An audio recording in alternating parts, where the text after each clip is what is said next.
Hello guys, কেমন আছেন সবাই? আশা করি সবাই খুব ভালো আছেন। আজকের পর্বে আমরা একটি থাই সিনেমা ব্যাড জিনিয়াস সম্পর্কে জানতে চলেছি। এই সিনেমাটির যে জিনিয়াস মেয়েটিকে নিয়ে তার নাম হচ্ছে লিন। তার বাবা তাকে একটা ভালো স্কুলে অ্যাডমিশন করতে চায়, কিন্তু যখন তারা স্কুলে যায় তখন সেখানকার হেড টিচার বলে তাদের স্কুলের ফিস অনেক বেশি, আপনি কি তা বহন করতে পারবেন? কিন্তু যখন সেখানে লিন কথা বলা শুরু করে, তার কথা এবং তার মেধা বা ক্যালকুলেশন দেখে হেড টিচার অনেক বেশি ইমপ্রেস হয়ে যায় এবং সে তাকে স্কুলে ফ্রি অ্যাডমিশন দিয়ে দেয়। স্কুলে আসার পরে লিনের বন্ধুত্ব হয় একটা মেয়ের সাথে, যে কিনা পরীক্ষায় ফেল করতো, কিন্তু এরপরের ক্লাসে লিনের সাহায্যে মেয়েটি ফাঁস করে ফেলে। এই জন্য দুজনেই খুব খুশি ছিল। এরপরের দিন লিন তার বান্ধবীর সাথে ওই বান্ধবীর বন্ধুর এক পার্টিতে যায়। সেখান থেকে লিন জানতে পারে তার বাবা ওই স্কুলের ফান্ডের টাকা দিয়ে তারপর লিনকে অ্যাডমিশন করেছে। লিন কান্না করতে করতে তার বাবাকে বলে এত ব্যয়বহুল স্কুলে ভর্তি করার কি দরকার ছিল। তার বাবা তাকে বলে তোমার ভবিষ্যতের থেকে দামি আমার কাছে আর কিছুই নেই, তুমি শুধু পড়াশোনায় মনোযোগ দাও।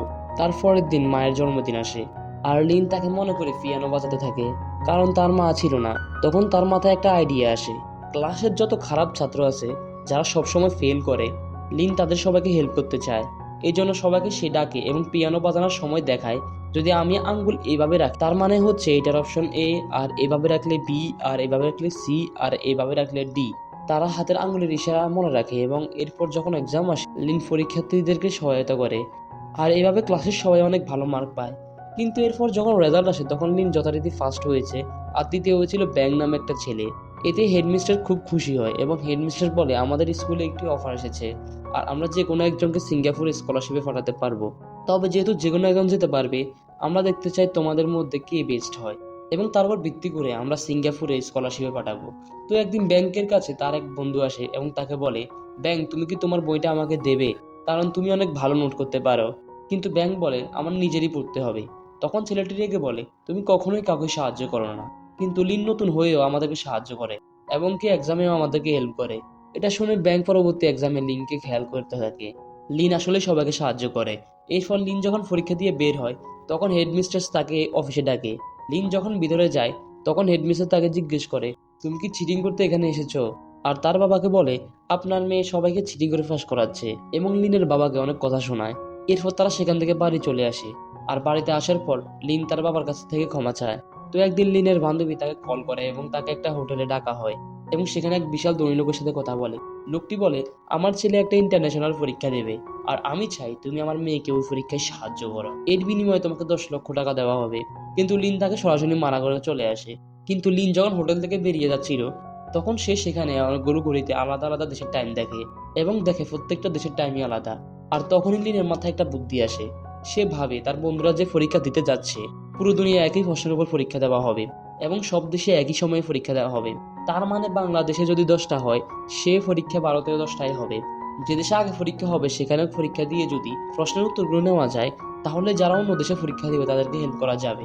সে তার বন্ধুদেরকে বলে আমি অস্ট্রেলিয়া যাব এবং সেখানে গিয়ে এক্সাম দেব, এবং সেখানে যে কোশ্চেনগুলো আসবে আমি সেগুলো মনে রেখে তোমাদের মেসেজ করে আনসারগুলো পাঠিয়ে দেবো, যাতে তোমরা প্রস্তুতি নিয়ে এক্সাম দিতে পারো। এরপর তারা সবাই প্ল্যান করছিল ইন্টারন্যাশনাল এক্সাম তারা কিভাবে চিটিং করবে।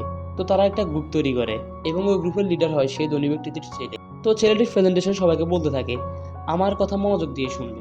পরীক্ষা হলে আমরা শুধুমাত্র 4টে জিনিস দিতে পারবো, passport, exam paper, pencil, eraser. তাহলে প্রশ্ন আসে আমরা চিটিং কিভাবে করব। এরপর সে বলে লিন অস্ট্রেলিয়া পরীক্ষা দিতে যাবে, সেখানে এক্সামগুলো দিয়ে কোশ্চেন এবং আনসার টেক্সট করে আমাদেরকে পাঠিয়ে দেবে, আর তারপর আমরা পেন্সিলের উপর যে বারকোড রয়েছে সেই কোডটি ইউজ করব পরীক্ষা চিটিং এর জন্য। দেখো পেন্সিলের উপর যে কোড রয়েছে এটার মধ্যে সবচেয়ে যেটা মোটা হবে সেটা হচ্ছে এ, তার চেয়ে চিকন বি, তার চেয়ে চিকন সি, আর তার চেয়ে চিকন ডি। এভাবে 50টি প্রশ্নের উত্তর সাজানো হবে। আনসারের উপর ভিত্তি করে আমরা প্রত্যেকটা পেন্সিল ওই বারকোড আমরা নিজেরা বানিয়ে নেব এবং পেন্সিল দেখে পরীক্ষা দিতে পারবো। তো এরপর তারা প্ল্যান অনুযায়ী কাজ শুরু করে, আর সেই হিসেবে লিন আর ব্যাংক অস্ট্রেলিয়া পরীক্ষা দিতে চায়।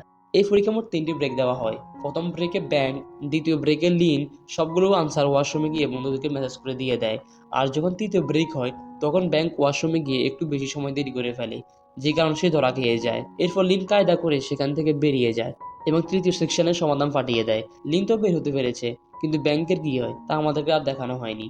তো তার বন্ধুরা তাকে ওয়েলকাম জানায় কারণ তারা অনেক ভালো পরীক্ষা দিয়েছে, কিন্তু লিন অনেক হতাশ ছিল কারণ তার জন্য ব্যাংকের জীবন এবং ক্যারিয়ার প্রবলেম রয়েছে।